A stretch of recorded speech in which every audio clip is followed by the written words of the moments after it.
Good morning, everyone, and welcome to the 7th Foundation Day celebration of FloraFauna Science Foundation. I extend my heartfelt thanks to the wonderful audience for taking their time out and joining us in the forum. Through FloraFauna Science Foundation, we empower people for societal transformation, address nutritional and healthcare issues, foster applied research in the field of biodiversity to generate sustainable livelihoods, create entrepreneurial skills for villages, and much more. Every year, we grow and flourish a little more, and for this, we have joined together to commemorate the Foundation Day. We are very fortunate and delighted to have the presence of the highly esteemed and renowned teacher, an accomplished scientist and director of CSIR NBRI, Professor S.K. Barik, as our chief guest today. Welcome, sir. We'll be joining shortly by our guest of honor, Professor Vinay K. Pathak, Honorable Vice Chancellor, CSJMU Kanpur. And on behalf of CSJMU Kanpur, Professor Sudhir Kumar Avasthi, Pro Vice Chancellor, would be joining us shortly. We have Professor S.P.S. Khanuja, Founder Chairman of FloraFauna Science Foundation, Dr. A.K. Singh, Senior Vice President of the body, Dr. Neeraj Jain, General Secretary of the Foundation, Dr. Soni Gupta, Assistant Professor, CSJMU, Professor B.P. Singh, Vice Chancellor, Maharshi University. Mr. Ramesh Kalodia will be joining us shortly from Ekal Gramathan, and Mr. Inder Mohan Agarwal too from the same foundation. I welcome you all and greetings.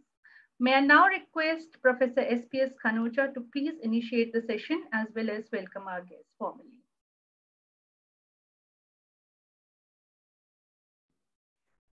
नमस्कार, आप सभी का फ्लोराफोना science foundation के इस मंच पर स्वागत, अभिनंदन।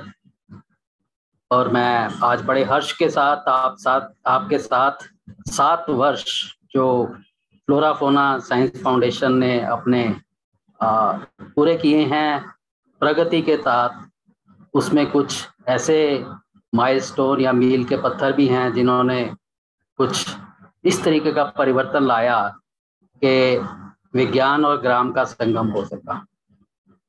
मैं तो ये कहूँगा कि आज ये एक पर्व है जो ज्ञान, विज्ञान और ग्राम को एक साथ एक संगम बनाकर उस ओर ले जाता है जहाँ कोई भेदभाव ना हो। तो हमारे जो कृषक हैं या हमारे जो ग्रामीण लोग हैं वो उतने ही वैज्ञानिक हैं जितने वैज्ञानिक हमारे कृषक बन चुके हैं। आप सभी से मैं ये खुशी शेयर करना चाहता हूँ कि फ्लोराफोना साइंस फाउंडेशन जो कि 2015 में जिसमें आरंभ किया गया था, वो आज 7 वर्ष पूर्व करके जहाँ पहला एक गांव जिसमें हमने अपना कार्य शुरू किया था राजागढ़ा इटौंजा क्षेत्र में 2016 में 10 अप्रैल 2016 में, आज हम यहाँ तक पहुँचे हैं कि कई ग्राम हमारे से जुड़ चुके हैं, कई ग्रामीण हमसे जुड़ चुके हैं। ना केवल ग्राम और ग्रामीण बल्कि जो पाठशालाएं हैं विशेष तौर पर ग्रामीण क्षेत्रों में, वो और उनके जो छात्र हैं वो भी उतने ही उत्साह के साथ हमसे जुड़े हैं। Namaskar, I welcome you all to this very important platform of FloraFauna Science Foundation, which is celebrating its 7 years of progress and march ahead towards linking the villages with the science and bringing in entrepreneurship there. As many of you are aware that our vision is creating e-villages. E-villages means entrepreneurial villages. But this E also extends into ecological, economical, efficient, excellent, and so on. So all those things we keep on doing, and therefore ultimately it comes into enabled villages, e-villages, that is Saksham Gram.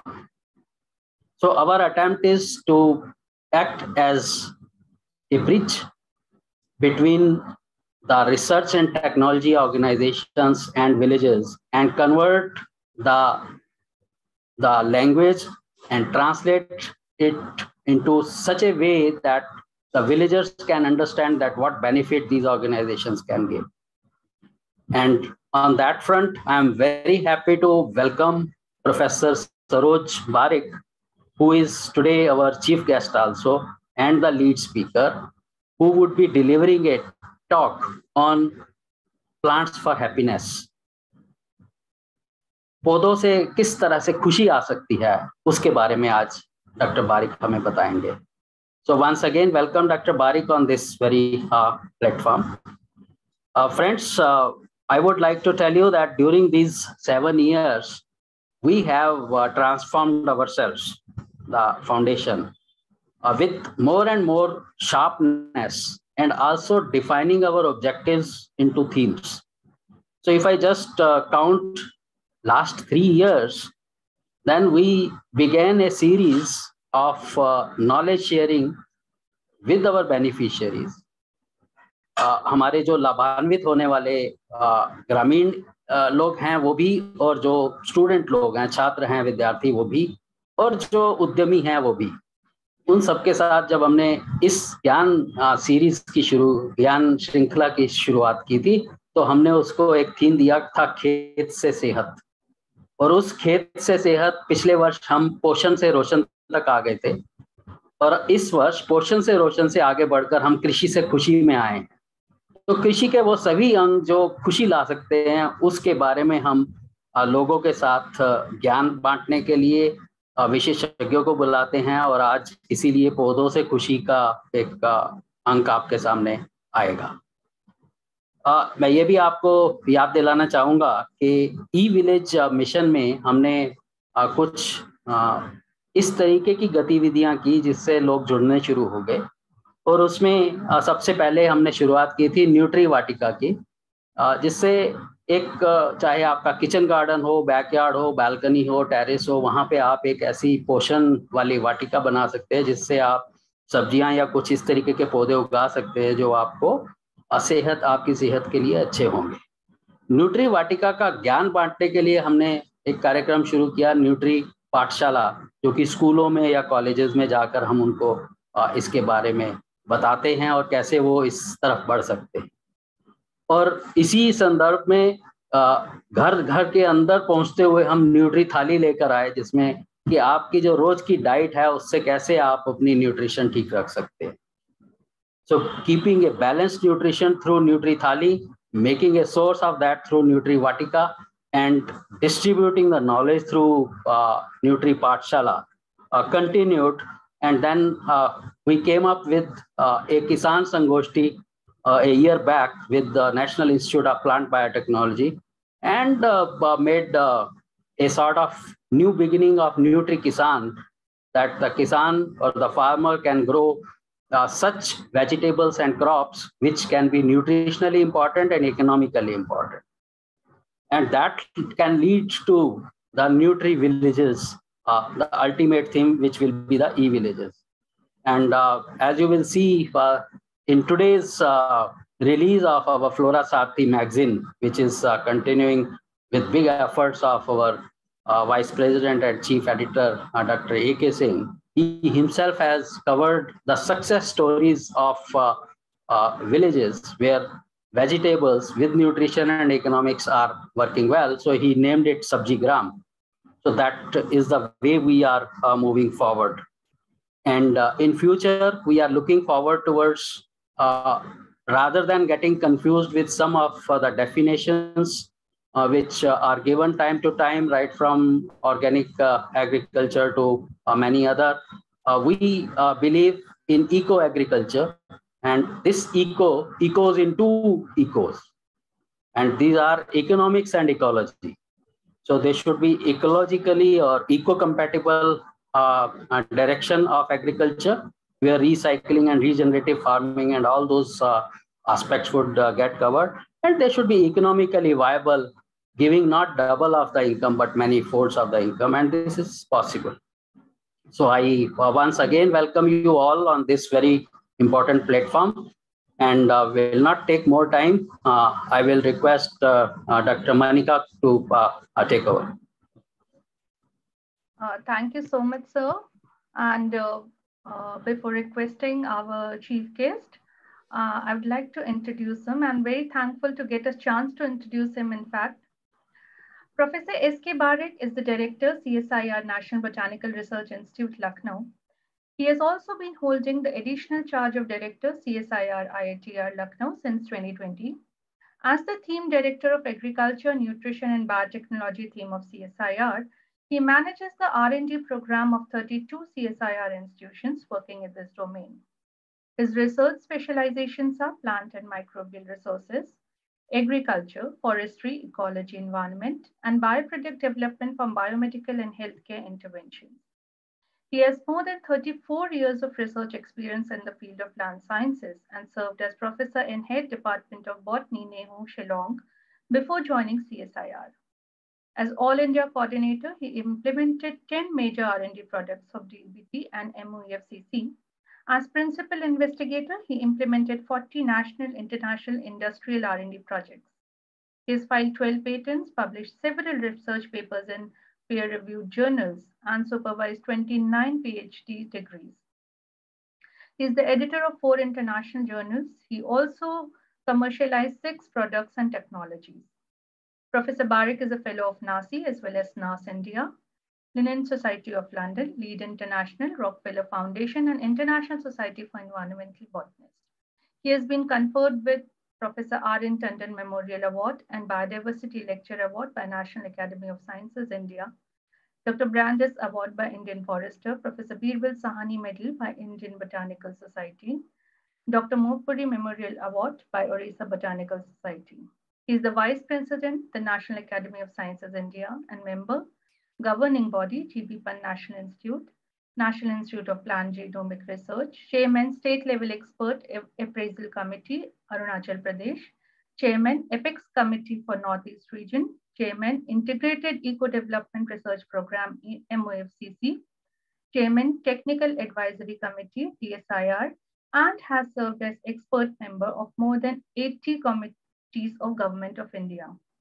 I know this is a very brief introduction. We have much more to say, but with this brief introduction, I request Professor Barak for his talk.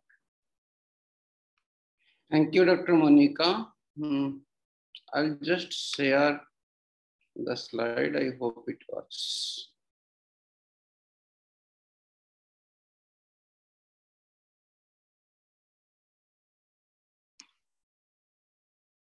Yes, sir, we can see it. Is it full screen or still not? Yes, sir. Yes, sir. Thank you. Good morning, everyone. Dr.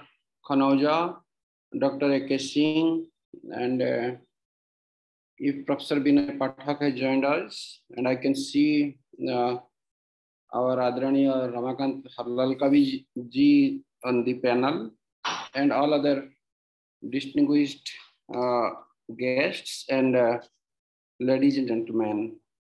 Let me first congratulate each and every person involved with the Flora and Fauna Foundation on the completion of 7 years of glorious journey.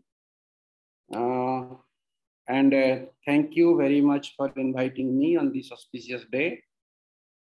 7 years is seventh year is very important in the human life. So it is also important for an organization's life. It's easy to run an organization with the government support or with a huge resource base, but it is really tough to run an organization so motto with your own investment, a person who has come from the very humble background of government service, and that too taking a responsibility to develop the village economy through agriculture. Both the words are difficult. Village as well as agronomy and agriculture-based economy.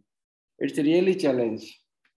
And I congratulate Dr. Khanauja for taking up this venture.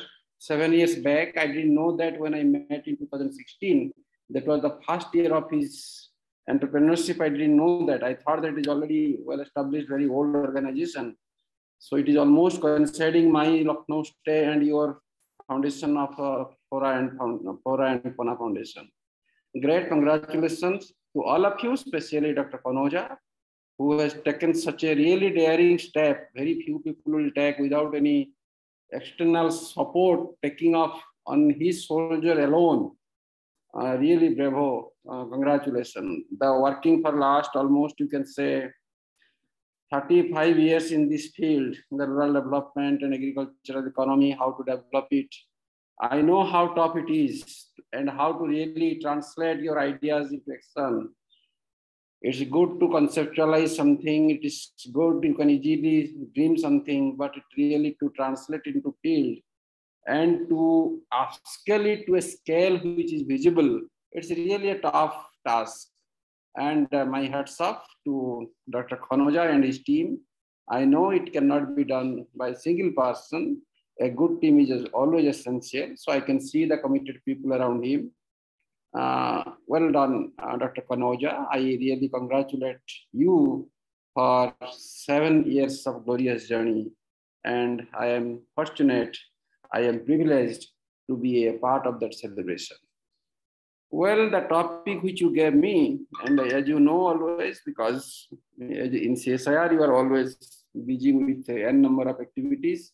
You have to be multitasking person. And literally at 6 o'clock morning today, I started thinking about your topic and your program. And when I saw happiness, I really thought that what is this? So I had to be a philosopher now.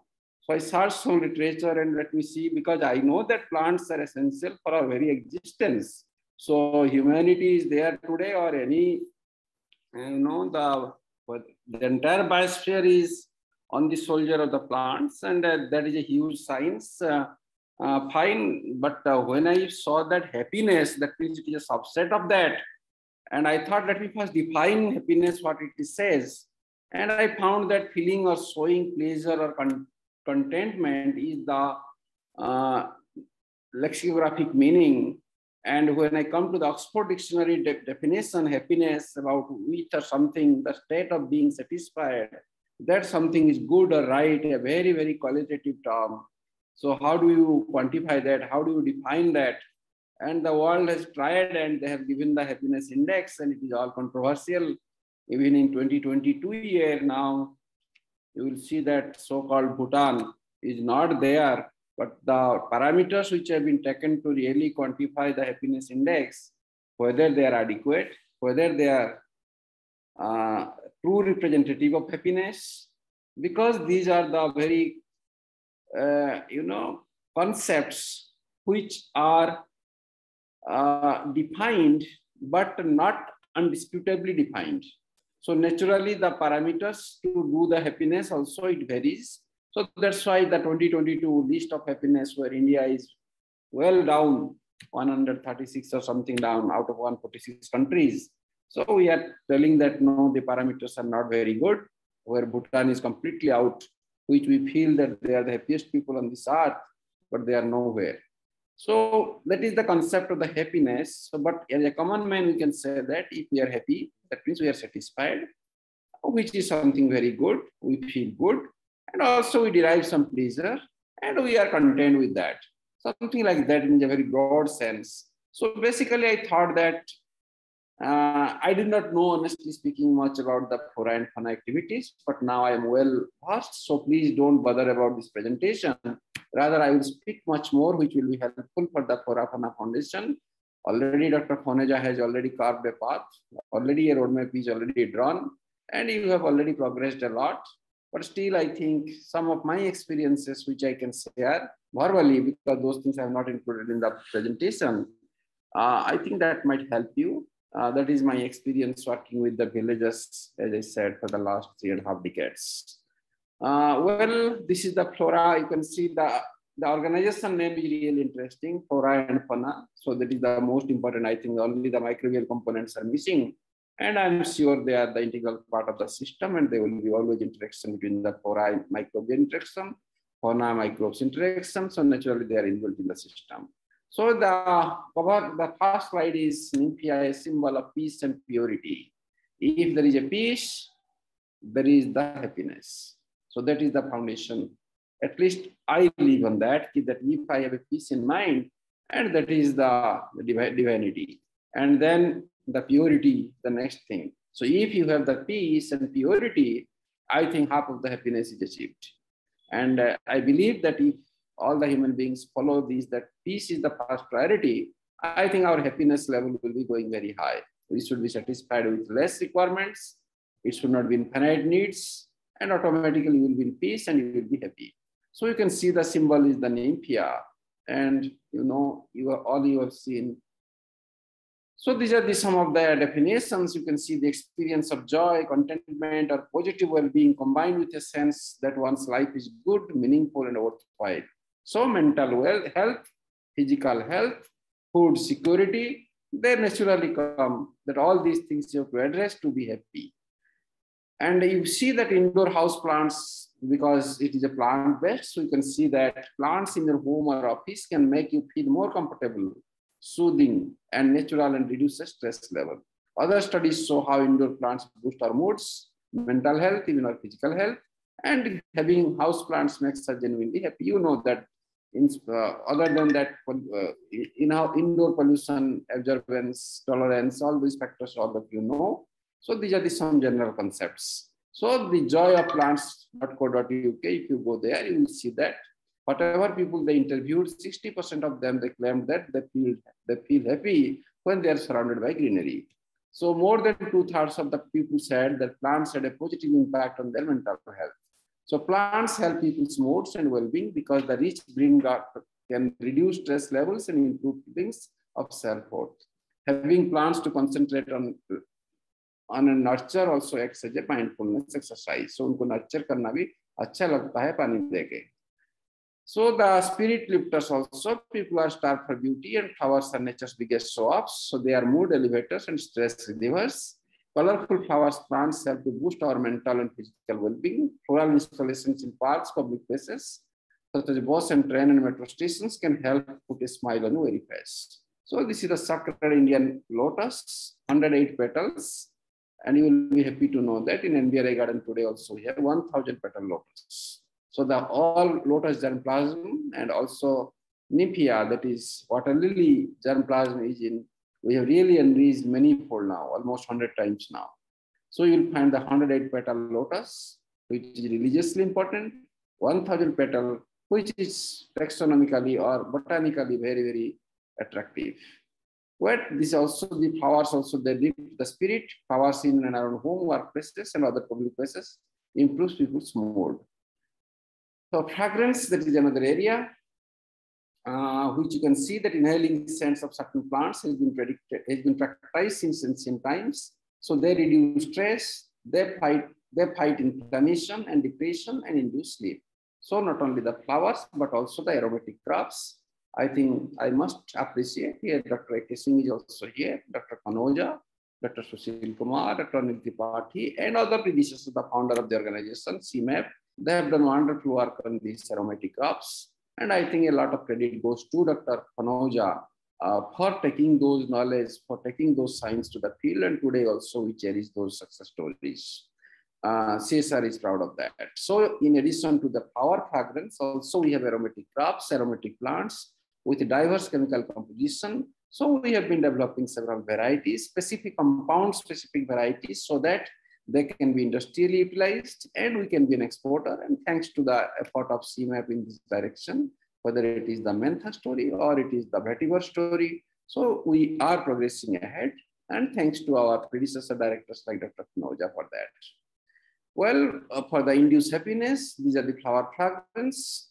So that is the reason why, because of the flowers, because of the greenery, at least 1,000 people every day in the morning, up to 1,200 we've recorded maximum number. At least we can say on an average 400 morning walkers every day, they come to Botany Garden and they walk and they enjoy because they feel happy. So that's why when you see them, when you come across in the morning, you will find that there is a little bit, otherwise you will see that the Lucknow people are always stressed, but you will find the smile in their face in the morning. So this is the beauty of these greenery or the plants, which they boost really not only the stress boosters, but really they give you a lot of happiness, which is very clearly visible in the face of those morning walkers. Yes, we try to improve the things so that the beautify, because that is the desert rose, you will find the bonsais and different forms of, the floriculture and the gardening and the landscaping. They help us to boost our mental. So they also motivate us. That's why they are used also in the schools, colleges. So you will find that plants an opportunity to care for something, so that inculcate the habit of the caring for others. Well, so you can see that this is the water lily diversity, the lotus diversity, Saraka Osoka in our NBRI garden, all in the flowering stages, or the Padam. And orchids, year round the year they bloom. So we have so much of diversity, more than 1,000 species in this country. Why not cultivate at least 5 to 6 in each house? And you will get the round the year power, and each, inflorescence, they may continue up to 3 months. I had, in Ceylon, I had several orchid collections where you'll find cymbidiums, they stay really green without any addition, anything. For 2 to 3 months, this inflorescence remains fresh and alive. This is the bamboo orchid in the down below. So plants at work, if you see this, at just the sight of the green plants is enough for lifting our moods. Cutting a money plant, a small bonsai, or a dwarf palm, or a sansevieria, or a small cactus on the work desk and workroom contribute to lesser psychological stress, leading to happiness. Plant care makes people happier and less in the burden. But there is the gladiolus, or it is the gloriosa superba or wound plant. All of them, they really add to your happiness. Taking a walk in the public park helps in clearing your thoughts, increases social interaction, serves as a healthy exercise, and provides a fresh outlook to everything. Healthiness and happiness are correlated. Smelling the sweetness of flowering, indeed a way to feel better. A green space, a reminder of our childhood, meaningful. A place of relaxation, restoration, and recreation. So this is our botany garden. So you can see there are botany gardens and plants in classrooms. So it enhances the learning activities, ability to learn new things, and proved by the psychologists in European countries. Plants naturally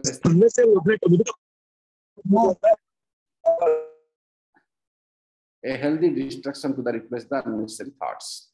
So why I'm giving this one, I will just come back to you a bit after this. You see, this is the diversity of the plants, which they give you a lot of happiness.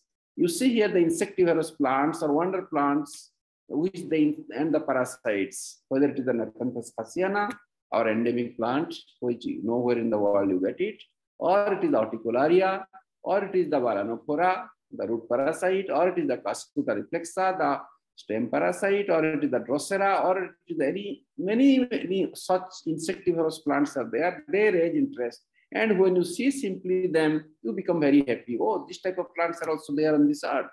So happiness has no boundary. So you will see that anything which is unique, which is a little bit different than the business as usual, we get real happy. So those are some of the elements of the plants which really makes you happy. So I will just tell you something more about this also. You can see that if you see the orchids, I have told it. Also, another group of plants which we grow in these tropical areas, they grow nicely here. Impatiens, balsams. You see here that resupination is a concept which is bent back with the face upward. It is in fact inverted type of structures. That is to help them to overcome the self-pollination. So you will see that this is the impatiens, the diversity you can see. So during this type of adaptation, or particularly rejuvenation, you will find the varieties of within the impatiens. So many species have evolved, and you can see here, like see the parasitica. It is just like a picture of the picture plant. You can see, but it is not a picture. So similarly, you will see that so many variations, sequelles, and they create the beauty of this earth. You can see the impatiens modesta. It is the pseudoecolis. You can see the Hyolicia. It is the Gardneria. It is Concinea. One species genus you see, Balsamina and Cuspidata. So we are now studying that how these different forms are evolved. What is the mechanistic approach to understand this?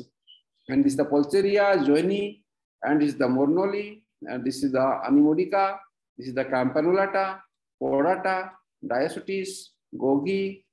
Just see that one genus, how much variations we have, and that is the beauty. Well, why I showed all these things, now let me relate with the societal development. If all these plants, all these flowers, all these aromatic crops, they have so many things to give for our happiness, why not cultivate in a large scale? That means people will be, if you've seen this, some of these plants, people are ready to give even 500 rupees, 1000 rupees. Some of the bonsais, they are giving, ready to give in NBRI 15 lakh rupees. So why not convert these things into an agrarian-based economy? Why this should not be an integral part of the agriculture development?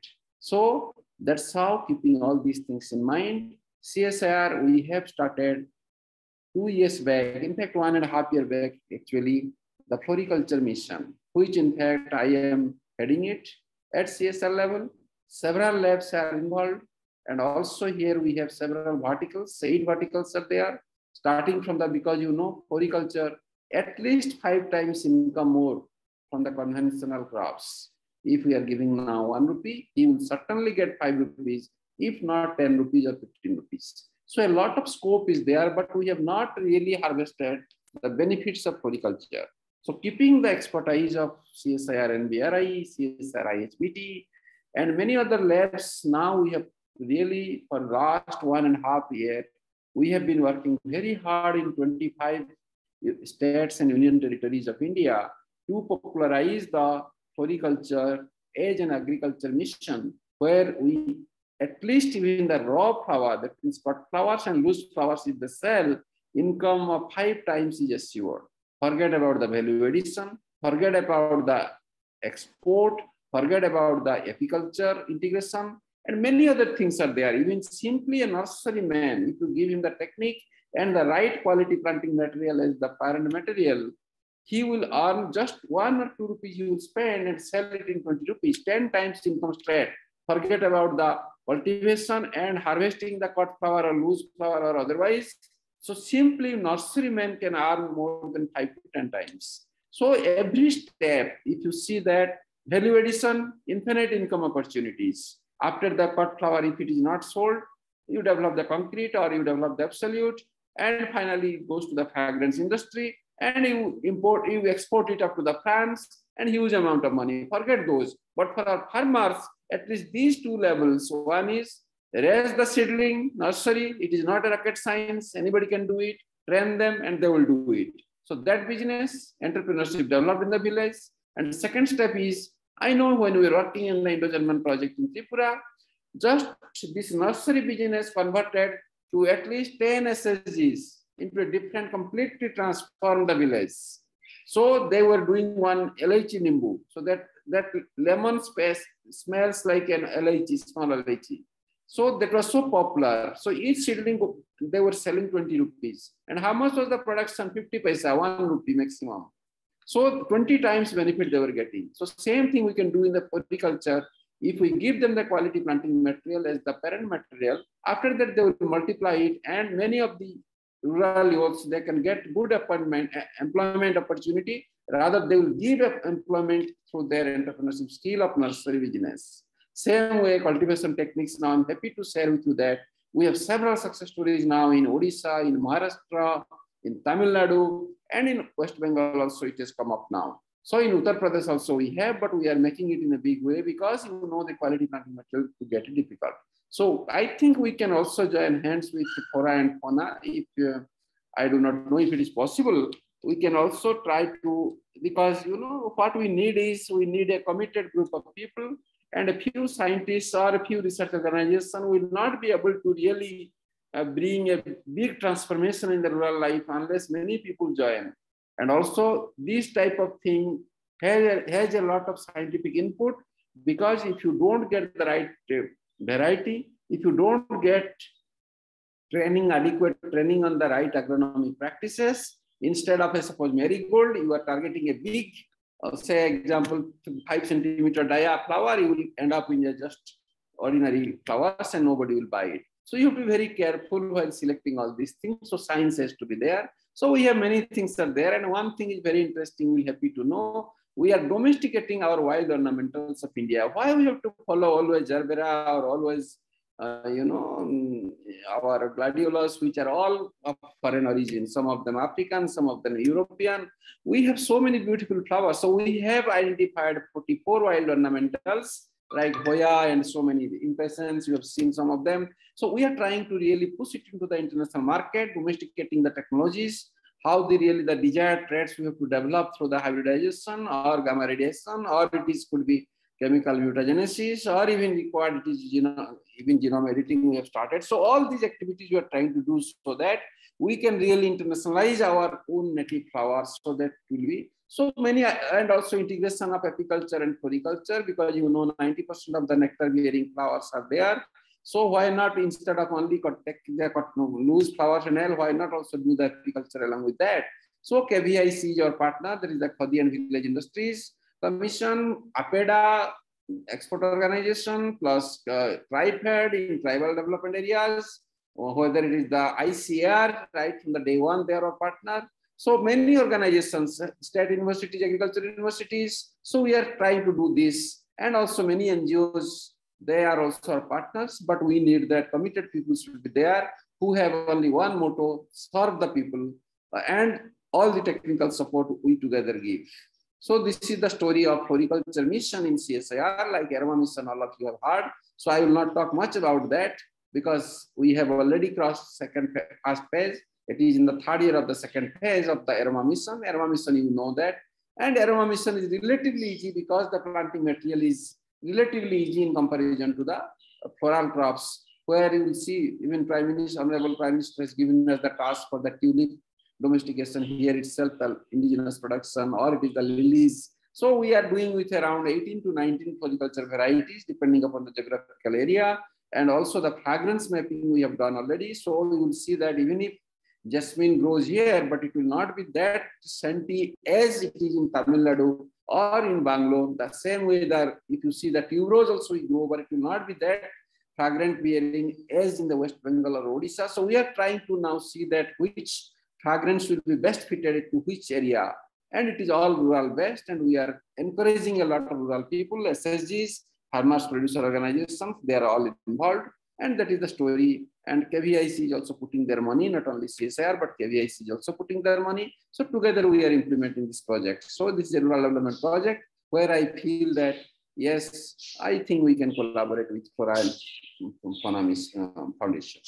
Well, so, and so much importance you have seen, complete and the secondary value addition, CFTRI and many of our other labs, we are all working together the secondary value addition. We have around 49 products in mind, of which around 9 we have developed already newly, and new varieties development, registration, market linkage, all those things are continuing. Well, you see, just if when you go, these are the ecosystem diversity in this country, whether it is a dense tropical forest, or it is a temperate forest, or it is a subtropical forest, or it is a alpine. Here is the Pista origin river. Here you can see the flow of this. The most of the time of the year it is a ice snow clad, and whether it is the Manipur Loktak Lake, or it is the ocean, or it is the the marine ecosystem. Everywhere you see, in case plants are not there, it has no value. So, and once you go inside this forest, you can have a different feeling, not only the climate wise, but also the total environment is completely different with the, the sound, music, sound of the birds and many things. There is a completely different feeling. That's how you always go to the wilderness. So we are so rich in India, but why not? Unfortunately, we are destroying these undisturbed ecosystems, and now we're recreating. So I will give you the story of Amrut Biodiversity Park, which NBRI has taken up now, the whole on behalf of Council of CSIR. We are developing the Amrut Biodiversity Park as a part of the 75th years of India's independence celebration. A 300 acres land on the both sides, east and west bank of Jamuna and Delhi. This is the end point. This is the part of the Central Vista project, which all of you know. So NDRI is developing this garden. In fact, it is restoring the floodplains of Jamuna. At the same time, it will serve our recreation purpose. So all our knowledge in CSIR, we are trying to invest there. You can see the Kumud Ban, nymphoids. We have 19 bans. We have defined it. And it is example of one Kumud Ban here. Here is the Kamal Ban, the lotus variety. Here is, you can see the Sri Yantra one. Sri Tantra is a, you know that this is from the, our shastras, we have taken it, and now it is in the floriculture, in the here also we have aromatic crops also, plus in the floral crops also. So we have developed this, and you can see we are recreating an ecosystem with 4-tier herbs, shrubs, subcanopy, emergent, as well as also the lianas. So to create the destroyed forest, we are recreating in that Jamuna belt with a 4-tier approach. So you can see Puspa Lahiri Vana, this is ever-blooming forest. So what are those components? You can see the Saurabha Vana, forest of fragrance. This is the Swastha Vana. You can see the aloe vera, or it is the turmeric, or it is the Raulfia, or it is the Osimum.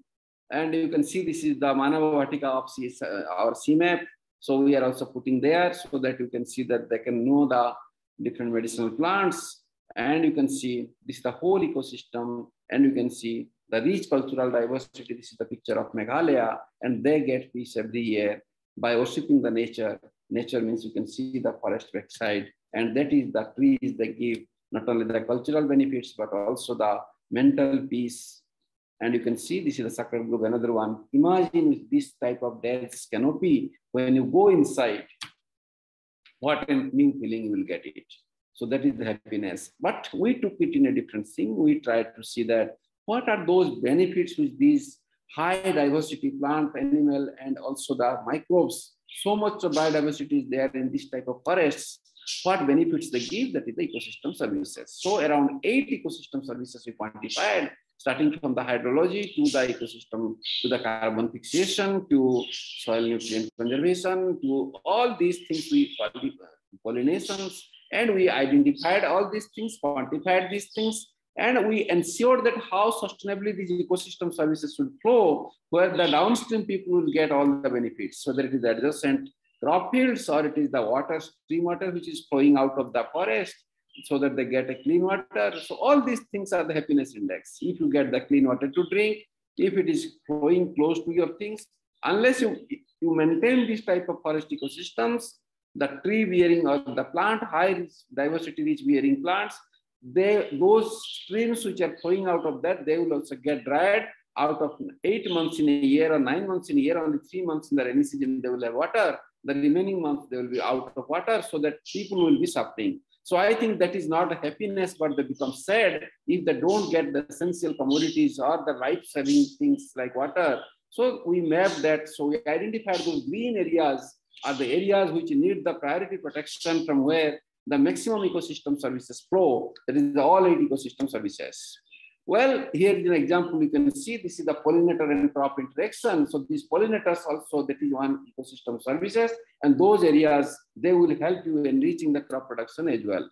So now I'm telling that some areas in CSIR is working on the domesticating the plants for food crops. So many of the food crops, because 44 lakh species of the plants they are on the earth, but we are capable of eating 3 lakh plant species, but only we eat 200 plants. That is the but why? Out of that again, 3 crops only, maize, rice, and wheat, they account for 50% of the calories and proteins derived from plants. And 82 crop species provide 90% of the energy. So why leaving all these 3 lakh plant species? So naturally, you will find that our forefathers, they have identified that there will be some defensive poisons, there will be some toxins are there.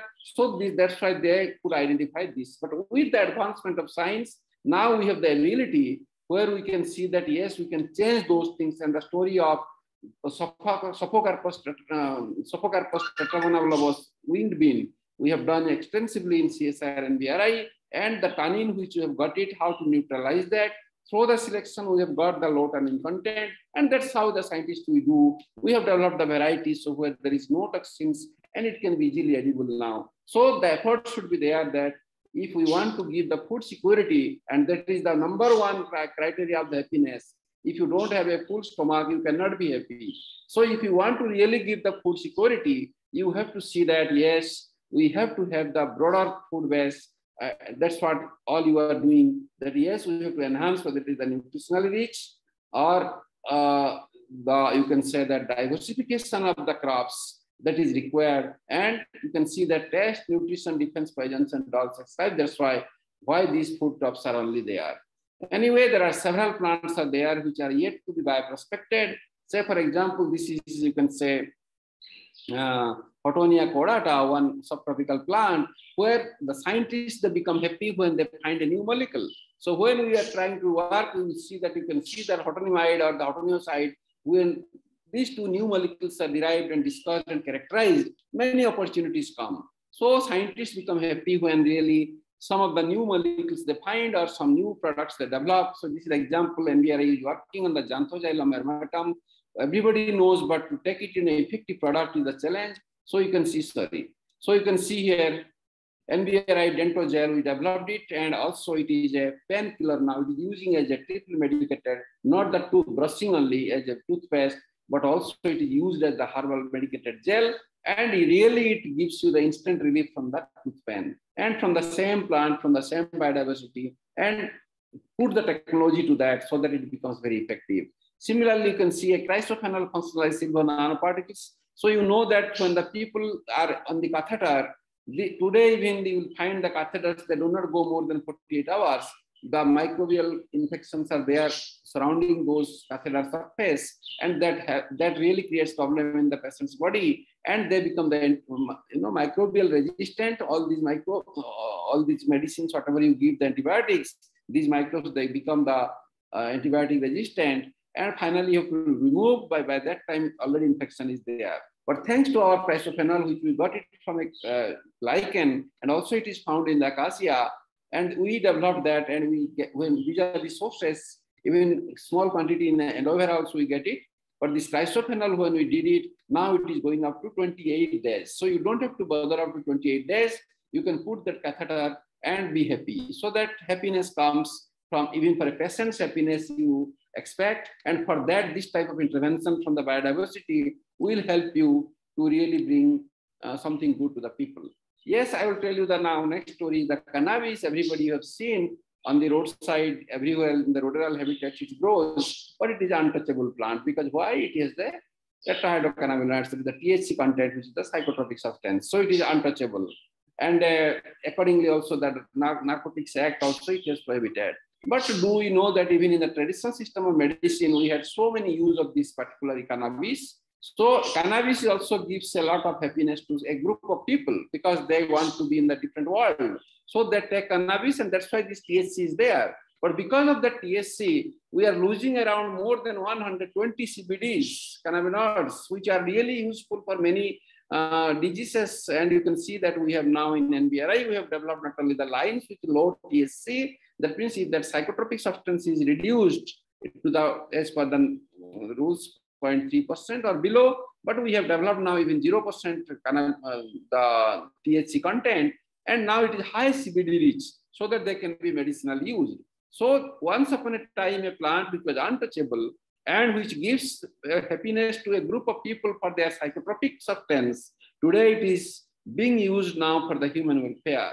So it is an example, for the pain relieving, you can see cytokine enzymes we target, cytokines and the mediators we target, receptors TLR4, and transcriptional factors and protein kinases we target, and develop the pain relieving substance. Same way anti-obesity drug development we have done now in NBRI. These are all under the different stages of development, or one of them also in the clinical trial now. So you can see that lipolysis, thermogenesis, adipogenesis, appetite reduction, lipase inhibitors, so all the steps, all the aspects we take care of, and then we identify the marker, and then we develop the drugs. So the CBD, you can see that a little bit more about this. So we are also developing CB1, CB2, these are the THC targeted ones so in the brain. So this is CB1 is the THC, that is the receptor, and CB2 is the cannabinoids. So we are targeting these CB2 receptors so that all these medicines are developed, CB2 receptors.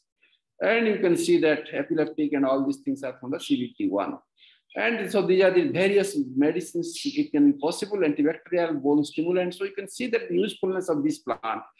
So we have a lot of plants, we have the potential, and it can cultivate, but only thing is the scientific research will give you that, yes, we can make the THC free so that they can be commercially cultivated by the farmers. So this is an example how domestication can be done with respecting our own rules and regulations, and farmers' economy can be developed. I think with this, I complete it here, but as I said in the beginning, in the conclusion, I will say there are several technologies are available with the scientists, not only CSIR, but ICAR and many other organizations. We must take to the field. And as you all know, scientific organizations are weak in this field.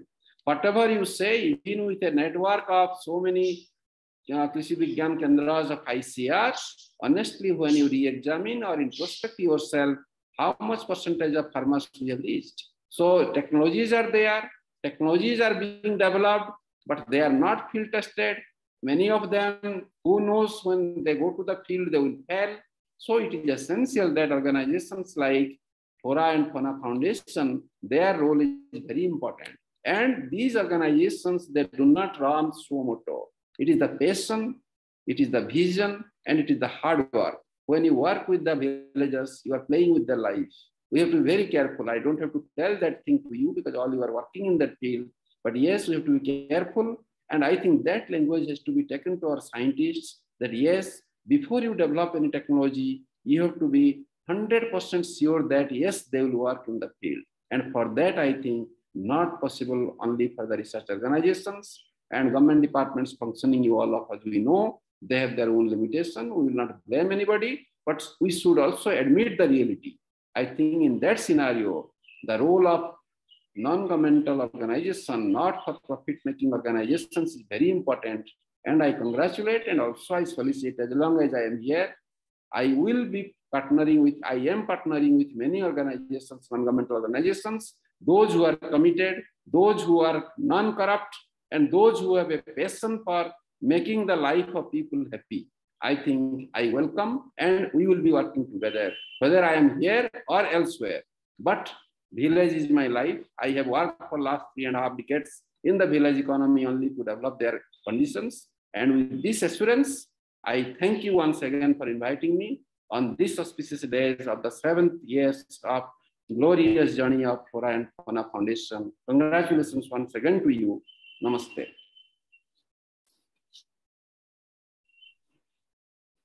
Thank you so much, sir. Thank you. It was a very intriguing talk.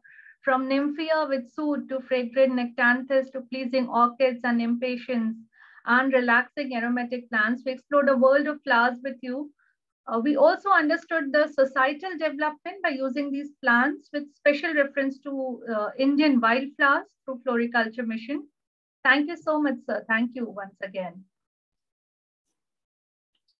Let's move forward with the program. May I now request Dr. Neeraj Jain, General Secretary of the Foundation, to please present the progress report. Dr. Manika, before that, our founder president wants to say something. Oh, I'm really sorry. Sir, please. Thank you, Dr. Barik, for such a wonderful exploratory as well as explanatory talk, which brings smiles on face of everyone. Also giving a good aroma and fragrance to all of us with economics and your zeal. I'm very happy to see your zeal for the villages and rural development. And we very humbly and readily accept your invitation to join hands with the NBRI to take some of the technologies, particularly, I would say, floriculture part, to the villages and make some flori villages along with your team that you will designate. We will be definitely in touch with you, Dr. A.K. Singh and myself. We will work it out as a plan and then we will go forward.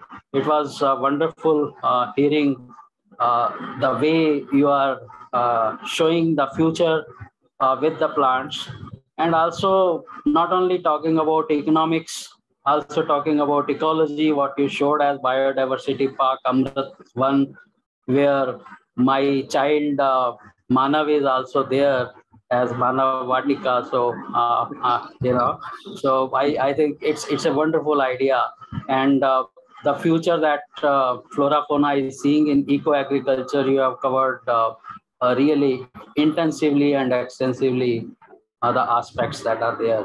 So we definitely look forward to a cooperation and maybe an MOU with NBRI on very specifics which you would like to include in that MOU. Dr. Singh will send you a small draft for MOU, and then when I'm in Lucknow, we will meet you also to finalize that. Right. We are sure that the audience, the viewers, and even many students I could see they have joined to hear you. They all will be benefited. And in fact, Dr. Barik, I have started one program for making the students along with my team, efficient in communication in science. So I gave them an assignment today that they have to attend to this lecture and make notes, and then convert that into expression in their own ways. So I'm sure we are going to disseminate the knowledge that you have given today in multifarious ways, and we'll definitely be back to you. Thank you. Thank you so much. Thank you. Since students are there, I didn't tell one thing also. We have an institutional floriculture vertical where at least 600 schools have been covered, where we are developing small floriculture garden in each and every school, of particularly in Navadvaya Vidyalaya, and those schools which are interested in the cluster areas, where we try to inculcate how to grow flowers in and around all of us. We know that like you have done the Nutri Garden, also we are developing a Nutri Forest also, that I didn't tell. But so many things are there which are innovative in approach, and I think we should take it to those students will be gladly benefited. Just around 10 days back, I was in, not 1 month back, I was in Bhubaneswar Sainik School. So we have developed we have a model for that. Several schools are also in Lucknow, they are covered. So we have a model for the floriculture garden development in the school, how the students will do that. And the principal, and he's an army officer, they are on deputation to the Sainik schools. He was so enthused that he said that, sir, what you have done here, I would completely do this whole campus full of flowers now. So that is the question we develop in the minds of the people, youngsters. That students, you have agriculture can be a real good profession in the future, because our India is actually lives in village where the agriculture is the mainstay. If we don't improve that, whether it is agriculture, horticulture, floriculture, whatever name you give, but that is the backbone of India's economy. We should not forget that. Thank you, Dr. Phanoja. I will wait for your arrival in Lucknow. And whenever you come, let us try to do it fast. Might be within this month, July itself. And we have a ready, already Dr. Singh can come anytime, and Dr. Vivek is there. We have a ready-made already MOU format. We can just modify whatever suits you so that you can take up those verticals. And let us try. It is not the money, it is the passion and it is the commitment that works and that drives the project. Thank you so much. True. So we look forward to that. Thank you. Thank you so much. So Manika, now you can move forward. Yeah, thank you so much. Dr. Neeraj, may I please request you to present a progress report? I'll share my screen. Yeah, please do.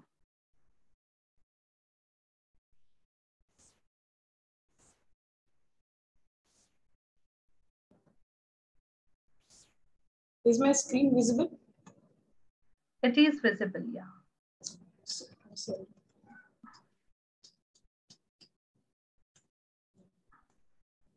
So it's not first slide. It's not first slide. It's Go not to first slide. It's not full screen. It's middle of it. Yeah. Is it now the first slide? Yeah. Okay.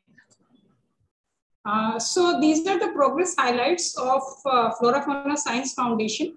Can you put it on maximized version?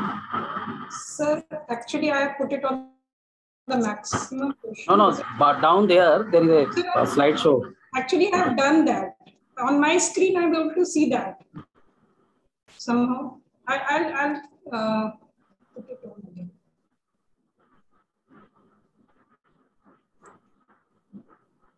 Or Manika, you can run. Is it now in the maximum mode? No. There is some issue with the maximizing the screen on Zoom. Can we just go to the slideshow and suggest a minute? Just let me put it on again. Yeah, can you share it again, Dr. Neeraj? Yeah, that's what I'm going to do. Yeah. Just give me a second.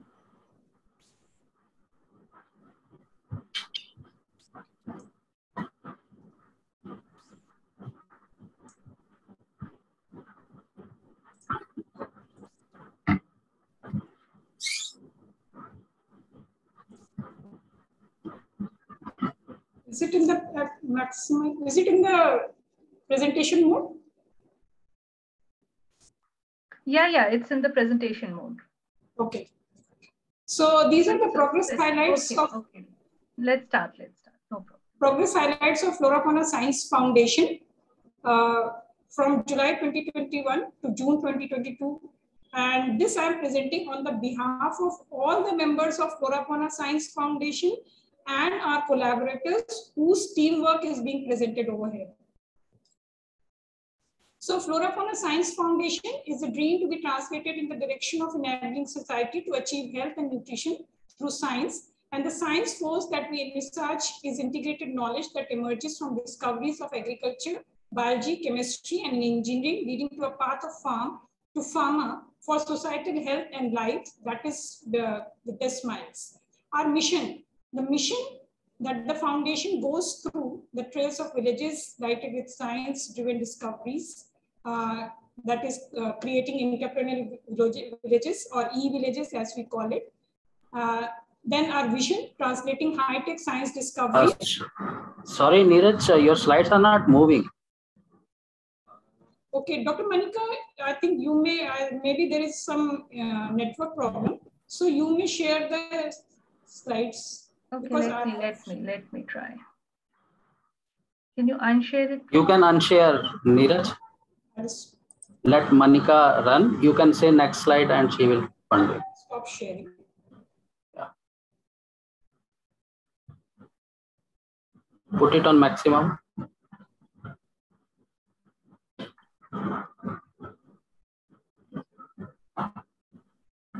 So can you see it now? First slide. No. Manika, not in the maximum. Don't enlarge. You have to put on presentation mode. Just a minute. No. Yeah, from down there. Yeah, the icon that you see, the book icon, the next to that one. Yeah, now it's okay. Okay, yeah. So now next slide. We can move to the next slide. Is it moving? Yeah. Okay, thank you, Dr. Manika. So our vision is translating high-tech science discoveries, biotech skills, and out-of-box ideas into high-value agriculture as technology platform, creating e-villages. Okay, next. So I start with the 6th Foundation Day that was celebrated on the 10th of July, 2021. On this occasion, Dr. C. Anand Ramakrishnan, Director, Indian Institute of Food Processing Technology, Tamil Nadu, delivered a keynote address on the opportunities in technology for small-scale and micro-food processing industries. Yes. So, yes, next one. We launched a web series, which was a pre-summit web series themed on Ocean Say Ocean. And this concluded at the 3rd FloraFauna Innovation Summit, which was held on 12th February 2022. Next one, wherein we had the likes of speakers as Ms. Misbah Wasi, who is a nutrition scientist, Mr. Sandeep Gupta, CEO and Chief Founder, NutraWorks, C. Anand Ramakrishnan, whom I have mentioned about, Professor Naveen K. Arora, Head Department of Environmental Science. Yes. Mr. Ramakant Hadlalka, who is also a regular member, who is MD Nishant Aromas, Dr. Anil Kumar Singh, who was Senior Vice President and ex-Chief Scientist of CSIR CMAP, Dr. Sushil Kumar Chauhan, Director, Regional Food Research and Analysis Center, Mr. S.V. Shukla, Director of Labor and Fragrance Department Development Center, Kannauj. He is also our most recent collaborator, with whom we will be organizing our next summit. And of course, our founder president, our mentor and guide. We also had a great development with the launch of FloraFauna Nutri Parshala Kaksha, which is our next step from Nutri Vatika, the first of its kind and impactful knowledge campaign whose aim is nutrition awareness among the young learners. It was launched on 28 July 2021. And under this scheme, under this Nutri Pathshala, 2 events were organized. One at the Kendriya Vidyalaya Aliganj and the second one in Swarajna School. So these are the details of the first one. It was organized at Kendriya Vidyalaya on the World Nature Conservation Day. Next one. The second one organized at Swarajna School, which is at Sidhauli, around 50 kilometers from Lucknow, wherein 300 students and their teachers participated in the event. Under this, a Nutri Vatika was also established. Then we had a great activity with the which was named as Kisan Goshti in collaboration with the ICAR NIPV, which was conducted on 14 December 2021 at the Panchayat Bhavan in Hardorpur village, BKT, Chandrika Devi Road. The beneficiaries were the villages from Hardorpur, Bikamung, Birampur, Saraiya Bazar. And in this, the great thing was not only the male farmers, but also the women farmers had also taken an active participation. And during this event, Dr. Rekha Kansal, Principal Scientist in IPV, other senior scientists of NIPV, Dr. Jasdeep Chatrat Pataria, Dr. Pradeep Jain, and Dr. Deepak, they interacted with the farmers and they also distributed improved varieties of seed kit and Him Sona variety seedlings of tomato. We also had a very great development last year with the launch of Professor Sushil Kumar Memorial Oration Series, which is in continuation with the Professor Sushil Kumar Memorial Award that has been instituted, which I'll be elaborating in the next slides. This series was launched on 14 December 2021 in the online mode. And our first orator was the Professor Dr. Manoj Prasad, Professor and J.C. Bose National Fellow at National Institute of Plant Genome Research at New Delhi. So we had been going great with our publications continuously, and 2 issues of Flora Sarthi. The 6th issue was published.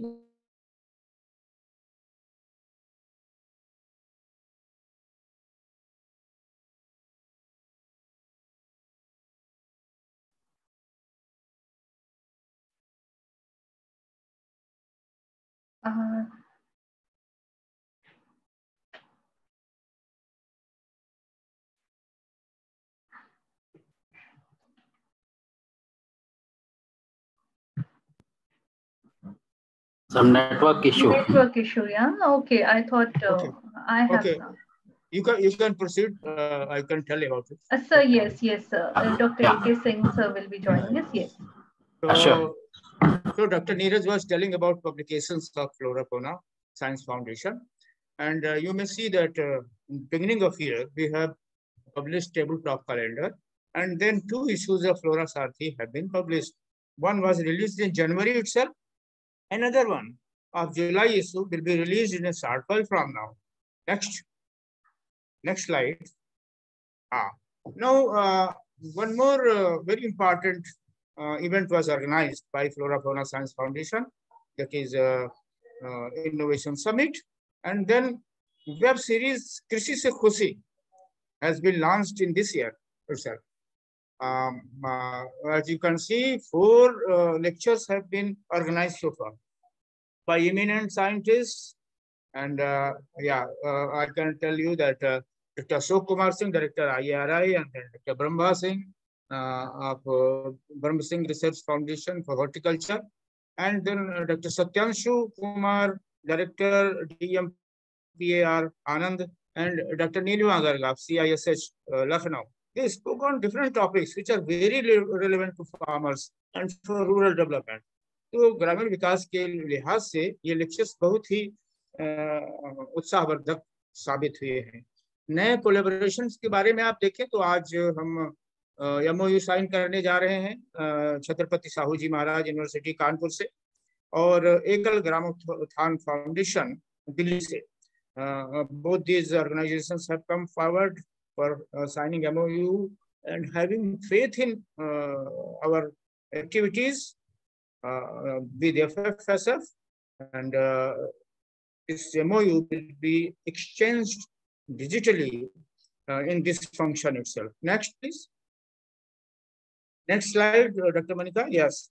Our collaborating partners, so they have added to our collaborating partners, which are about dozen, including Skies India, then IITR of CSIR, RFRAC, Organization of Social Innovation, and Emerald 9 Institute of Management and Technology, Sri Guru Ram Rai University, Dehradun, Swaraj Herbal Plants, and Nishant Aromas and Sugandhim, Center for Aromatic Plants, CAP, an institute in Uttarakhand, National Institute of Plant Biotechnology, NIPB under ICR, New Delhi, and Fragrance and Flavor Development Center, Karnauj, with whom we are going to organize 4th Innovation Summit. Yeah, recent collaborative activities, you can see here that this very innovative program has been initiated in collaboration with the Chhatrapati Shahuji Maharaj University this year. Thanks to all the staff and especially Dr. Soni Gupta, who is present in this program. Scientific communication skills in biosciences and applied technology is very important, and that has been initiated by our founder, President, Dr. Khanuja. This has already been launched on 5th of July, perhaps not 5th of July, but yeah, on 20th June, and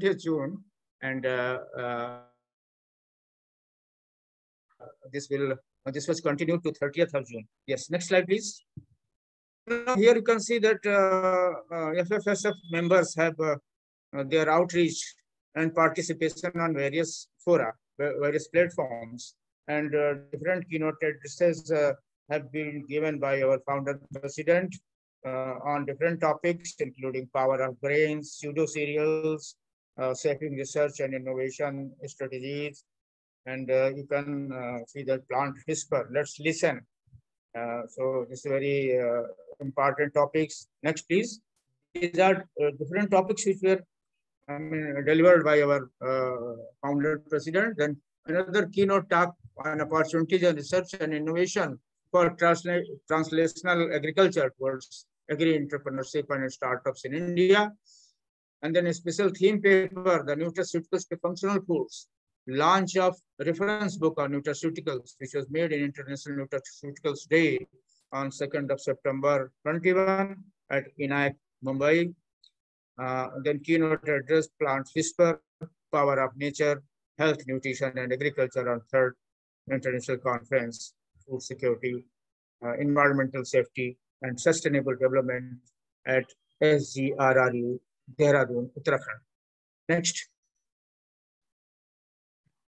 Now this is the list which is continuing, and you can see that lectures on different topics, like including ancient grains, reaching to unreached, medicinal aromatic plants, cultivating health, phytochemicals in herbs, and to show the way for wellness and happy society.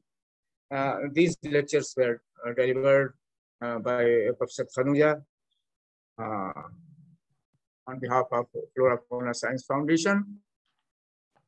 Then in this slide, you can see that our two of our members, Dr. Manika and Dr. Neeraj Jain, they have represented FloraFauna Science Foundation at different platforms. Like Dr. Manika represented at Wellness Tourism Conclave, and she gave a lecture which are organized under the banner of UP Tourism, and then under Vigyan Jagat program of Prasar Bharati Akashvani Lucknow, Dr. Neeraj Jain delivered a lecture on, I can tell you the topic also, yeah, Mano Kalyan mein Vanaspati Vigyan ki Bhumika, very informative talk.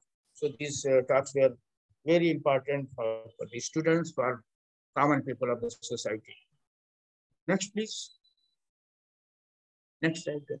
Upcoming activities, as you can see, that one very unique program has been started by Skies India in collaboration with FloraFauna Science Foundation, and that is mentorship program under Mission Umang. It was launched on 5th of July itself. It's a 100-day program. And here you can see 10 important topics, starting from agriculture, biotechnology, food and nutrition, life sciences, environment, extension and communication, technology, development, entrepreneurship, and other allied sectors or areas. And the purpose is to provide soft skill to young scientists, students who are having BSc degree or BTech degree or MSc, MTech, or even PhD scholars, postdocs, teachers and scientists. This is really a new innovative program.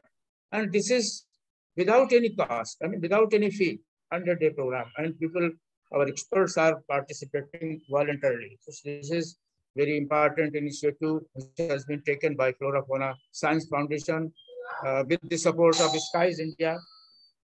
And then Professor Sushil Kumar Memorial Oration, which Dr. Neeraj has already told you that it was started last year on 14th of December. It was launched on the occasion of the birthday of Professor Sushil Kumar. And this year, the Professor Sushil Kumar Innovation Award, SKIA, has also been announced. Nominations have been invited. For details, you can see our website, www.florafauna.in. Last date for applying for sending nominations is 15th of September 2022. The award will be announced this year on 14th of December 2022, and on the birth anniversary of Dr. Sushil Kumar. So this is important upcoming event. Next slide, please. And very important event, that is 4th FloraFauna Innovation Summit, about which I have already indicated. And this is based on the theme Krishi Se Khushi, the webinar series, which is going ongoing series, that will also culminate on this day. And on this day, there will be a one-day summit at Kannauj, both in physical form and in hybrid mode, you can say. Some part will be also will be on in the virtual mode, in collaboration with FloraFauna Science Foundation and FFDC, Fragrance and Flavor Development Center. Thank you very much for this opportunity. Thank you. And we thank all the members for the help and support for which FloraFauna Foundation, this work has been possible due to their support. Thank you so much, sir. I again request you to please give a brief on Flora Sarthi as chief editor of the magazine, as we are going to going forward for its digital release. Thank you, Manika. Shall I share the? Yeah, you can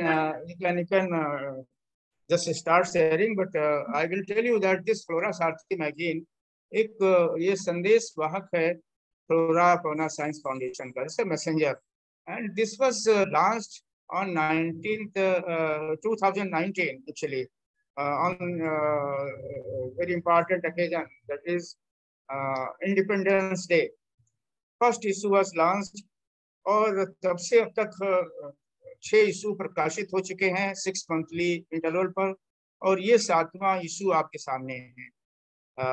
mission FloraFauna का संदेश वाहक, जैसा कि मैंने आपको बताया, और इसमें जो आर्टिकल्स हैं वो एक्सपर्ट साइंटिस्ट और यहाँ तक कि जो हमारे समाज सेवा में लगे हैं लोग, उनके द्वारा आमंत्रित आर्टिकल्स होते हैं, जो कि हेल्थ, एग्रीकल्चर एंड न्यूट्रिशन और रिलेटेड एरियाज में होते हैं। जैसे कि इस अंक में आप देख रहे हैं, हमारे फाउंडर प्रेसिडेंट मिस्टर खनूजा का एक फाउंडर्स नोट बड़े इंपॉर्टेंट टॉपिक पे है, future eco agriculture will be regenerative farming. So regenerative farming पे बहुत अच्छी नोट उनकी है, टिप्पणी है। उसके बाद sea buckthorn, a cold desert lead to wealth, by Dr. Brahma Singh. बहुत ही informative article Padma Shri doctor Brahma Singh के द्वारा. Then farming opportunities to harvest phytochemicals wealth, and it has been contributed by Dr. Satyendra Kumar, acting director of Directorate of Medicinal and Aromatic Plant Research, ICR Institute at Anand. Then एक गांव पर एक यात्रा पर आधारित एक लेख लिखा गया है, और सब्जी गांव बीरमपुर आप पढ़ेंगे तो जरूर अच्छा लगेगा. किसानों के बीच में, किसानों के खेत में, गर्मी में, और हम लोग जाकर के, हम और डॉक्टर बंसल किसानों से बातचीत पर आधारित ये आलेख है, सचित्र. और बहुत ही अच्छा इस बार शुरुआत हुई है. सुश्री मीनू खरे जी ने कृषि से खुशी यानी हमारे थीम पर जो इस वर्ष का चल रहा है उस पर हाइकू कविताएं लिखी हैं. छोटी छोटी क्षणिकाएं, कविताएं आपको अच्छी लगेंगी, मुझे पूरी उम्मीद है. डॉक्टर नीरज ने एक आर्टिकल लिखा है, micro greens and baby greens, mini nutritional giants. Doctor Neeraj Jain और अरविंद कुमार ने दोनों ने मिलकर इस आर्टिकल को कंट्रीब्यूट किया है. उसके बाद एक सेंटर स्प्रेड हमने शुरू किया है, चित्र माला, जिसमें डॉक्टर अनिर्बन पाल सीमैप के सीनियर साइंटिस्ट हैं, वो हर बार इसमें कंट्रीब्यूशन देते हैं. Then creative recipes to make nutrition rich meals from ancient grains. This article has been contributed by Kiran Aneja ji, our very active member. Dr. Manisha Singh has contributed an article on Ramphal, Opuntia deleni, a forgotten plant in India.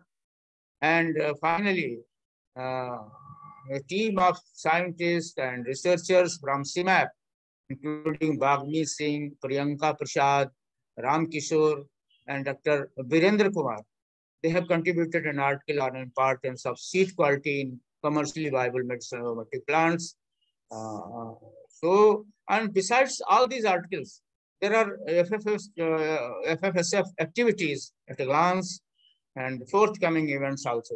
So this is all appearing in this Flora Sarthi magazine of 7th issue, July 2022.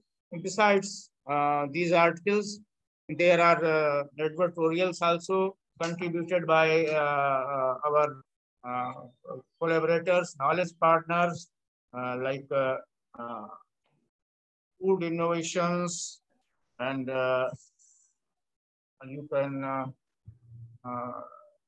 see in the end, and then Swaraj Herbals, Emerald 9 Institute, and then finally Sugandhim. We all thank our contributors of editorial and all the authors who have spared their valuable time to write the articles. Thank you very much. And now I request honorable guests and all the dignitaries present today in this function to release this issue. This will be made available to all, including members, through emails and in PDF format through WhatsApp also, starting from today. Thank you so much, sir. Thank you for sharing, releasing the issue. Okay, so moving forward, I'm really delighted to announce that an MOU has been signed between FloraFauna Science Foundation and Chhatrapati Sahuji Maharaj University, Kanpur, to promote academic cooperation and joint implementation of programs for societal benefits. The major agenda of the MOU is to promote academic cooperation, exchange of teaching and research experiences, and joint program implementation between the bodies. So we are very delighted to share the same. I'll be sharing the MOU. This is the MOU.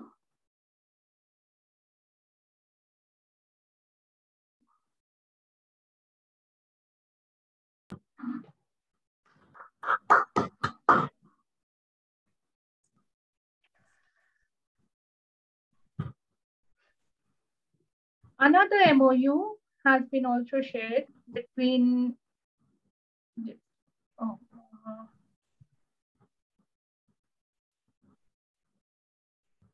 okay, just give me a second because Monica, a lot of things running here. Monica, whether Pro VC is present in this program? Yes, sir. Yes, sir. I guess so. Yes, Dr. Soni is there, and along with him, I guess Pro VC is there. Hello, sir. So let me quickly go through the second MOU, and we can then and thereafter thereafter they can speak if they should be there. Yeah. Yes, yes. Yes. Another MOU which I was mentioning about has been signed between FloraFauna Science Foundation and Ekal Gramathan Foundation for developing entrepreneurial village, as we know as e-villages, as a replicable model, processing skill enhancement through training programs and allied sectors. We are really happy to share this news with you. And let me quickly share that MOU, and then we'll move forward with the rest of the program. Yeah. Great. Yeah. So moving forward, may I now request Professor SPS Khanuja for his remarks and invite our guests who have joined from Ekal or CSGM. Thank you, Monica, for presenting the exchange of MOUs with two very important organizations. And I'm happy to see that the Pro Vice Chancellor of CSJMU is also present here, Dr. Avasthi. And we also have Ekal Foundation presence here. So we will be hearing their words also. But before we do that, I would like to thank both the organizations that they came forward and also joined hands with us on our mission. If you see the two MOUs, it really tells the diversity of directions in which FloraFauna Science Foundation is trying to create an influence towards enabled rural India. And one is through education route and other is through real groundwork at village level only. So we have the MOU with the CSJMU, Chhatrapati Shahuji Maharaj University, Kanpur, where we are going to not only share our knowledge platforms for developing skills of the students and researchers. And in fact, I'm happy to tell you, and Dr. Singh also presented, that Dr. Soni Gupta proactively initiated a program on value-added courses for the university where I also participated. It was for soft skill development for communication in science, and that was towards biosciences and allied fields. On the other hand, we have now an MOU to be exchanged today, already signed by Ekal Gramathan Foundation. The origin of this goes to Mr. Indra Mohan Agarwal, who has been a friend and also very keen worker towards rural development. And Mr. Ramakant Thalalka, who is a messenger between FloraFauna Science Foundation and Ekal Foundation, being member of both. And today we have their president, Mr. Ramesh Kanodia, who is present here. So we are going to hear from him also about how he would like to do that. But let me share with you that Ekal Foundation has such a huge network of adopted villages and their schools that I was amazed to see that. And therefore, I had no hesitation in offering that FloraFauna Science Foundation would definitely like to join hands. So Monica, we go forward with the first with Pro Vice Chancellor of CSJMU and then the President of Ekal Foundation. Great, sir. So May I request Dr. Soni to please introduce our guest of honor? Yeah, thank you, Dr. Monica. I'm audible. I hope so. Am I audible, Monica? Yes, of course you are.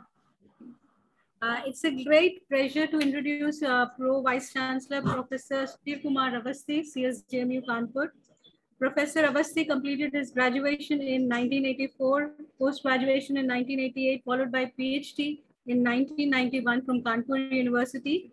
His teaching career started as assistant professor way back in 1991 in Kanpur University and spans more than 3 decades. Since 2008, he is professor at Department of Life Sciences and Biotechnology, CSJMU Kanpur, and is one of the popular teachers due to his teaching skills in the department. He has been involved in several innovative academic programs run in the university and has held several administrative positions such as Head of the Department 2014 to 17, Convener Board of Studies Life Sciences 2014 to 17, Dean of Life Sciences, and has been a member of Executive Council and Academic Council. Currently, he has been appointed as Pro Vice Chancellor since 2022.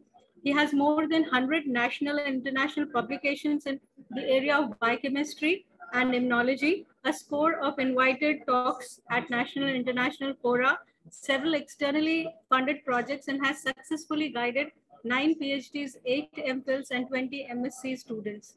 He is currently also Dean Recruitment and Assessment Cell and actively involved in implementation of New Education Policy 2020. Some of the awards conferred to Professor Avasthi are Fellow of the Indian Society of Agriculture Biochemists, Saman Patra, and Pandit Durga Prasad Dubey Award. With this brief introduction, may I please welcome Professor Avasthi to say a few words and his perspective on signing this MOU with FloraFauna Science Foundation. Professor Avasthi.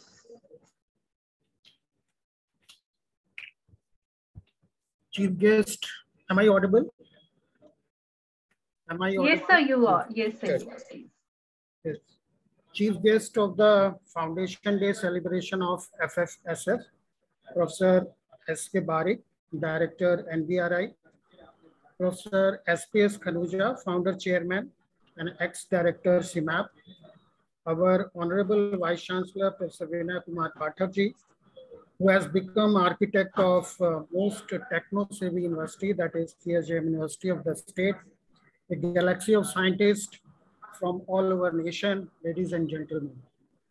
It's my proud privilege to be a part of Foundation Day celebration of FloraFauna Science Foundation, which is working in the field of health and nutrition through science, covering agriculture, life sciences, chemistry, and engineering, leading to the path of pharma for societal health. The idea of e-villages, as you have talked, enabled with the skills, the knowledge of the innovation for natural and agro products of nutrition and healthcare is really appreciable. We are pleased to inform that we have adopted many villages for the education and societal upliftment. For that purpose, we have established a Deen Dayal Shodh Kendra, who is actually behind this dream to uplift the common man. In fact, the last man of the series under the Antyodaya scheme of Pandit Deen Dayal Upadhyay. So that will be very nice if we sign an MOU between FFSF and Kanpur University, who can do work on this adopted villages regarding the educational upliftment and the skills regarding the farming and agriculture. We are actually have a huge manpower as far as students are concerned, because we have more than 600 colleges which are affiliated to Kanpur University. They are spread in 7 big cities like Unnao, Raebareli, Sitapur, Farrukhabad, Kannauj, Kanpur Dehat, Kanpur, etc. So in all these cities or towns, we have our 600 colleges. And therefore, if we work together for the upliftment of the society, and the students can be a torch bearer if we train them and we make them skilled in this field. So the dream of the country from lab to land vision of our Vice Chancellor will be fulfilled if we collaborate with you. I hope that this MOU, which is being signed today, will benefit both of parties. As far as CSJM University is concerned, I know Professor Khanuja from last 15 years, because my student Srilekha Mishra was doing PhD under him. I remember correctly that she had a work on capsicum, genetic polymorphism in capsicum. So it was very nice to have a collaboration with Dr. Khanuja. I have memories of working together. So if Professor Khanuja and his foundation is joining MOU, is joining and entering into this MOU with this university, I believe that university will be benefited a lot. I'm also very much interested that Professor Khanuja delivers some of the lectures in our university, because we are beginning a new course on BSc Horticulture and BSc Agriculture from this year. So the expertise which Professor Khanuja has will be benefited to the students and the teachers, the faculty, even the common persons which are attached with the e-villages concept. So I welcome this opportunity to thank all the members of the FFSF, this foundation, especially Dr. Khanuja, Dr. Singh, and all others which are involved in this signing ceremony. I especially thank Dr. Soni Gupta, who has recently joined as assistant professor in the Department of Life Sciences and Biotechnology, has been very proactive, and she has been instrumental in getting all these things precipitated in the form of signing of MOU. Thank you all. Thank you so much, sir. Thank you for your kind words. With this, may I invite Mr. Ramesh Kanodia, President, Ekal Gramothan Foundation, for a few words. Respected guests, I am thankful to FloraFauna for joining hand with the Ekal Gramothan Foundation, who is working in the skill activities and school education in tribal and rural areas. We already had GRC centers working all over the India and integrated village development, where the course of Women Empowerment Center and Computer Training Lab is set up in the villages so that local peoples can get the benefit of skill education. Even we are providing refrigeration repairing, motorcycle repairing, and other skill education courses all over tribal and rural areas, so that they cannot be supposed to leave their houses and will function from their own village. Besides this, in order to facilitate the young generation, we are having Ekal on Wheel, where 18 students teach computer education at their home. The bus will go to the village, where people will come, and for 2 hours they sit in the bus, air-conditioned bus, and they will provide digital education at their doorstep. By this type of CTL, Computer Training Lab, Women Empowerment Center, Nutritional Garden, Organic Farming, all are the basic. Beside the schools, we are already won Gandhi Peace Prize of 2017 by our Honorable President Shri Ramnath Govindji and respected Prime Minister Shri Narendra Modi ji in 2017. We are running more than 1 lakh schools all over tribal and villages, where the education is not reached by our industry governments. There we are teaching and provide school at their doorstep. This is the brief of this Ekal Gramothan Foundation and Ekal Global and Ekal Bharat Lok Shiksha Parishad, who is working under the aegis of Ekal Abhiyan. And we are happy to join hand with FloraFauna, and we hope to move forward in a speedy way so that their target and our target becomes a mountain for the coming days, and we will reach to our desired expectations. Thank you. Thank you so much. Thank you so much, sir. Okay. Shall we, with our founder, with the permission of our founder president, shall we proceed towards the vote of thanks? Sir, you. Before that, I'll like to thank Shri Ramesh Kanodia ji for showing a very enthusiastic feelings for our MOU to be translated, and also to Dr. Avasthi, who reminded me of our association through common student who worked on Mirchi, right? So Radio Mirchi was the topic. And Shri Lekha is still in touch, and we are always professionally related.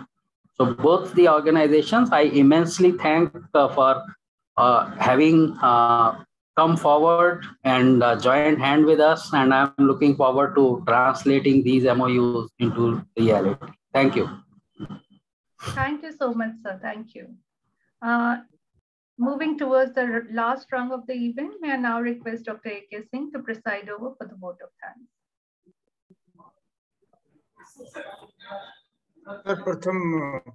सर्वप्रथम मैं आज के chief guest और lead speaker professor SK. बारिक जी का शुक्रिया अदा करता हूं, धन्यवाद देता हूं हृदय से कि उन्होंने अपना बहुमूल्य समय निकालकर और फ्लोराफौना साइंस फाउंडेशन के फाउंडेशन डे सेलिब्रेशन में आए और बहुत ही अच्छा लेक्चर उन्होंने दिया, plants for happiness. Thank you very much professor Barik for sparing your valuable time for FloraFauna Science Foundation. We are grateful to you.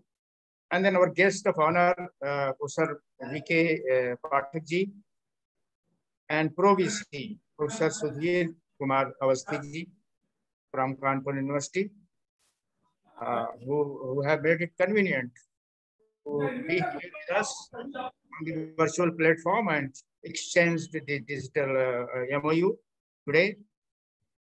Professor Nandlal ji, Director, School of Life Sciences and Biotechnology from the same university, CJMU. We are also thankful to him. Professor Bhanu Pratap Singh, he is Vice Chancellor of Maharshi University of Information Technology, and Dr. Neeraj Jain, Professor Maharshi University, who is also General Secretary of this foundation. We are thankful to both of you. And Mr. Ramesh Kumar Kanodia ji from Ekal Foundation, President of Ekal Foundation, for sparing your valuable time and exchanging the memorandum of understanding with FloraFauna Science Foundation, which will go a long way in spreading our technology and knowledge to the tribal areas. We once again thank you all, and also the last but not least, Dr. Ramakant Harlalka ji, who has joined for very briefly, and Mr. Inder Mohan Agarwal ji, who has helped us in strengthening our linkage with Ekal and other organizations, and all the members and all the persons who have joined through Facebook Live, directly or indirectly, or who will watch our program at YouTube. This program has been recorded and put on YouTube also. So we are grateful to all the listeners and who have joined us and celebration of FloraFauna Science Foundation. Thank you very much once again. Thank you. Thank you. Thank you so much.